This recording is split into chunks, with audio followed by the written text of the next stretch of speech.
Hi, I'm Cash, and welcome to Cash Talks Football, where I break down all the goals scored in the Premier League. Today we're using Nottingham Forest against Everton to try to show you this 1-0 debacle going on here. I've got to use my over 20 plus years coaching experience to try to give you some insight into what's really going on, and so you can either become a better coach or a better player yourself. Now, I don't think Everton will go down, even with their 10-point deduction. I've watched a couple of their games, and I watched them against United last week, and even though United beat them 3-0, they could have easily won that game 3-0.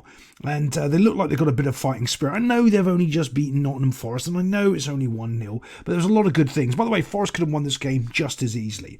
But there's a couple of things I want to show you on this goal that's we're just about to watch, and maybe you can use them when you're playing or you're coaching. Let's have a look at the first part that we want to talk about here. Let's move this on. Long ball comes in, and it's just getting headed away. Right, okay, so the ball's getting knocked away.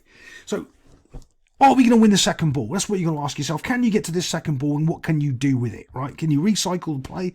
What do they mean, recycle the play? Well, a couple of main things when they talk about recycle the play. Keep the attack motion going is what they really mean. All right, so can they really do that? As this ball comes over here, watch this touch. Bosh, it's actually kind of a bad first touch. He Cruyff turns it behind him, but it's also a really, really good first touch at the same time, if that makes any sense. He doesn't stop the ball dead in front of him. He kind of stops it behind him, puts a little bit of move on, but he's in little acres of space. What's interesting is if you watch this guy as the ball's coming down, he's almost sort of in shock.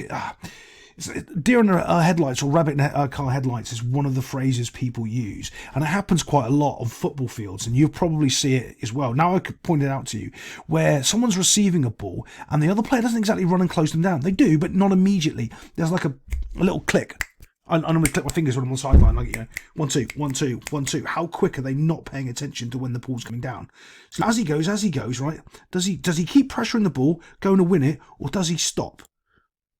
See his little stop, his little hesitation there? You'll be amazed at how much, if you can cut that little bit out of your game, of how much of a better football you'll be. Because you'll be closer to him then, and then he can do something with the ball. Sounds silly, but it's massive. Now we're going on to the next part. This is the main part I wanted to show you about this video, and it really, really, drive home. And it's this little play here. Bosh comes in, and it's a simple 1-2. So the player's good. He's gone out to mark the player. It's great, but because it's a simple 1-2, boom, and you go in. Now, I know coaching buddy of mine, we used to yell at each other. I've got a kind of fight, actual proper fist fights as well back in the day.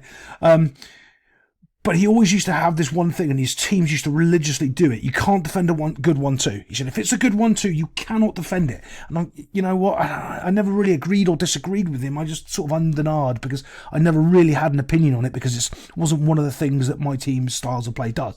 But you could see how good and effective that 1-2 is right there. It's happening more and more in the Premier League to get in behind teams as well. You can see it because you can't really go to the run of the ball. It's too late and it's gone.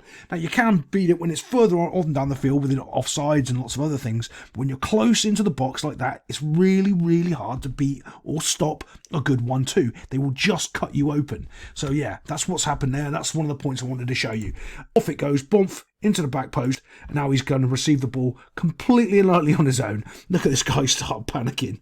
Yeah, you can see it right. 1, 2, 3 Everton players on the back post, completely unmarked, because everyone's got sucked over to the ball. One of the rules I like to do with my teams is you draw your lines, okay? Down there. Where is everybody? Okay, if everyone's over here, there's a problem. You need them. Your centre-backs always need to be in front of the goal, right? You don't let your left-back come on and cover for your centre-back, because that means the other centre-back has got sucked out over here somewhere. Can you see, like, there's, let's just draw 1, 2, 3 players, and we'll say the fourth over there is the right-back. You always need to have one player over here, so that means these other players haven't been sucked over or pulled over to this side of the field, and you can't get this overload. But it has happened in this case. This guy takes a little touch, takes his time, and smashes it into the net box. Quality finish, to be honest, and off they go. But remember, take your lesson away. If you can execute one good 1-2 with your teammate, and you can work on that, you can even do it when you're both running, and you can get that right, you can cut teams open all the time. I'll see you next time on Cash Talks Football.